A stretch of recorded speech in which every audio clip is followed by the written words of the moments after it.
Cari telespettatori, ben ritornati all'appuntamento di ANCI Veneto Informa. Da questa settimana riprende, quindi vi terremo sempre aggiornati sulle novità che arrivano dai comuni del Veneto. Vediamo subito la prima notizia.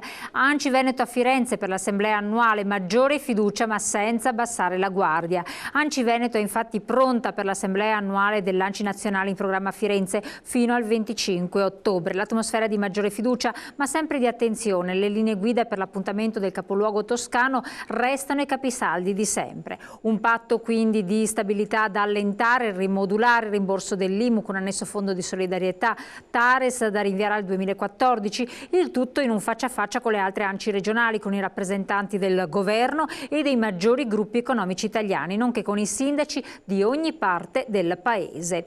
E il presidente di ANCI Veneto, Giorgio Dal Negro, non nasconde la propria soddisfazione perché tanti risultati concreti vengono dalle battaglie fatte. Per il presidente non bisogna però abbassare la guardia perché restano i comuni sotto i 5.000 abitanti da svincolare dal patto di stabilità e poi il rimborso dell'IMU da aggiornare con il fondo di solidarietà.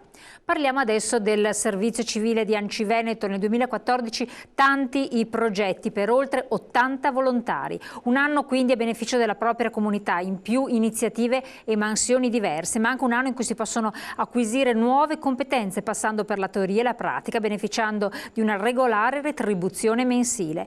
Tutto questo è il servizio civile che ANCI Veneto organizza anche per il 2014 in molti comuni del Veneto e del Friuli Venezia Giulia.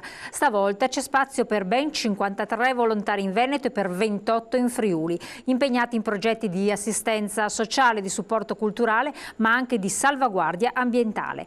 Ricordate, perché verranno scelti tra i giovani tra i 18 e i 28 anni che faranno domanda entro le 14 del 4 novembre. L'indennità per ciascuno degli ammessi ammonta a 433,80 euro al mese. Per maggiori informazioni potete chiamare l'ANCI regionale allo 049 8979 033 oppure consultare direttamente i bandi sul sito www.serviziocivile.it.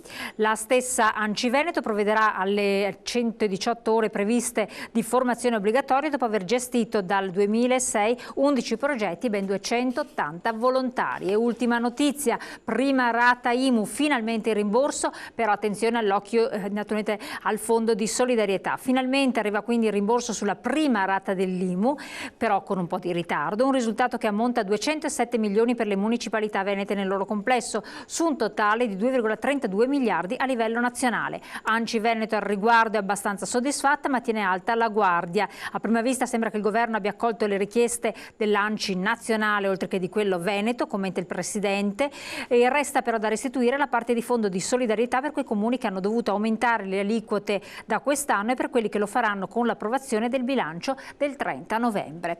E con questo anche per questa settimana è tutto. Io naturalmente vi auguro un buon proseguimento. A presto!